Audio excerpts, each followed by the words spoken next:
নমস্কার বন্ধুরা, আপনাদের সকলকে আরও একটি গুরুত্বপূর্ণ ভিডিওতে স্বাগত জানাই।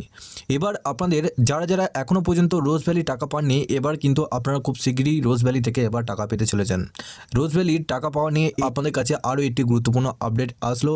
এই আপডেটের মাধ্যমে আপনাদের কি জানানো হলো এবং কি তথ্য এলো, কবে থেকে আপনাদের আবার টাকা ছাড়া হবে, সব কিছু তথ্য আপনাদেরকে এই ভিডিওটির মাধ্যমে সমস্ত কিছু ডিটেলসে জানাবো। আপনারা যদি আমাদের এই চ্যানেলে নতুন দেখেন, চ্যানেলটিকে অবশ্যই সাবস্ক্রাইব করে বেল নোটিফিকেশনটা অল করে যাবেন। আমরা যখনই নতুন কিছু আপডেট দেবো, আপনারা ওই নোটিফিকেশান বেলের মাধ্যমে আমাদের সমস্ত রকম খবর সবার আগে পেয়ে যাবেন। এই ভিডিও ডেসক্রিপশনে একটি হোয়াটসঅ্যাপ গ্রুপ এবং টেলিগ্রাম গ্রুপের লিঙ্ক রয়েছে, ওখানে যুক্ত হয়ে যাবেন। ওখান থেকেও আপনারা প্রত্যেক দিন সমস্ত রকম খবর সবার আগে পেয়ে যাবেন। দেখুন, এখানে আপনাদের বলা হচ্ছে রোজ ভ্যালি মানি রিফান্ড। রোজ ভ্যালি টাকা ফেরতের প্রক্রিয়া শুরু, কীভাবে ফেরত পাবেন অর্থ। তিল করে গড়ে তোলা সঞ্চয় হারিয়েছিলেন হাজার হাজার মানুষ। দীর্ঘদিন বাদে এবার ক্ষণিক আশা আলো দেখেছেন রোজ ভ্যালি আমানতকারীরা। এবার দ্বিতীয় দফায় রোজ ভ্যালি আমানতকারীদের প্রায় 450 কোটি টাকা ফেরতের প্রক্রিয়া শুরু করলো অ্যাসেট ডিসপোজাল কমিটি। টাকা ফেরতের প্রক্রিয়া শুরু। কেউ টাকা জমাচ্ছিলেন মেয়ের বিয়ের জন্য, কেউ আবার প্রতিদিন 10 টাকা করে গচ্ছিত রেখেছিলেন রোজ ভ্যালিতে। কিন্তু স্বপ্ন চুরমার হয়ে গেছে। দীর্ঘদিন বাদে একটু আশার আলো। দ্বিতীয় দফায় রোজ ভ্যালির আমানতকারীদের টাকা ফেরতের প্রক্রিয়া শুরু করলো অ্যাসেট ডিসপোজাল কমিটি।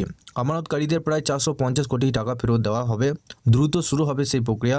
টাকা ফেরতের ঘোষণার পর আমানতকারীদের প্রশ্ন, কিভাবে ফেরত পাওয়া যাবে টাকা। অ্যাসেট ডিসপোজাল কমিটির চেয়ারপারসন ও অবসরপ্রাপ্ত বিচারপতি দিলীপ শেঠ বলেন, যারা এখনও দরখাস্ত করেননি তারা তাড়াতাড়ি দরখাস্ত করুন। উড়িষ্যা থেকে যে টাকা পাওয়া গেছে সেই টাকা সমস্ত আমানতকারীদের ফেরত দেওয়ার প্রক্রিয়া শুরু হতে যাচ্ছে। যখনই সেই টাকা এডিসির হাতে এসে পৌঁছাবে, যে কোনো সাইবার ক্যাফেতে গিয়ে রোজ ভ্যালির ওয়েবসাইটে গিয়ে adc.com এতে গিয়ে যেন আপলোড করেন। সেখানে সমস্ত প্রক্রিয়া বলা আছে, কীভাবে দরখাস্ত করতে হবে এবং কী কী তথ্য আপনাদের লাগবে, সেইগুলো সব সেখানে দেওয়া আছে। গত বছরে আগস্টে প্রথম দফায় 19 কোটি 40 লক্ষ টাকা তুলে দিয়েছিল এনফোর্সমেন্ট ডিরেক্টরেট। রোজ ভ্যালি কাণ্ডে প্রতারিয়েছিলেন অ্যাসেট ডিসপোজাল কমিটি। ইডি সূত্রের খবর, বিভিন্ন জায়গায় ছড়িয়ে ছিটিয়ে থাকা রোজ ভ্যালির বহু সম্পত্তি বাজেয়াপ্ত করা হয়েছে, যার বর্তমানে বাজার মূল্য প্রায় 450 কোটি টাকা। সব সম্পত্তি বিক্রি করেই আমানতকারীদের টাকা ফেরত দেওয়া হবে, আর তাতেই আসার আলো দেখছেন আমানতকারীরা।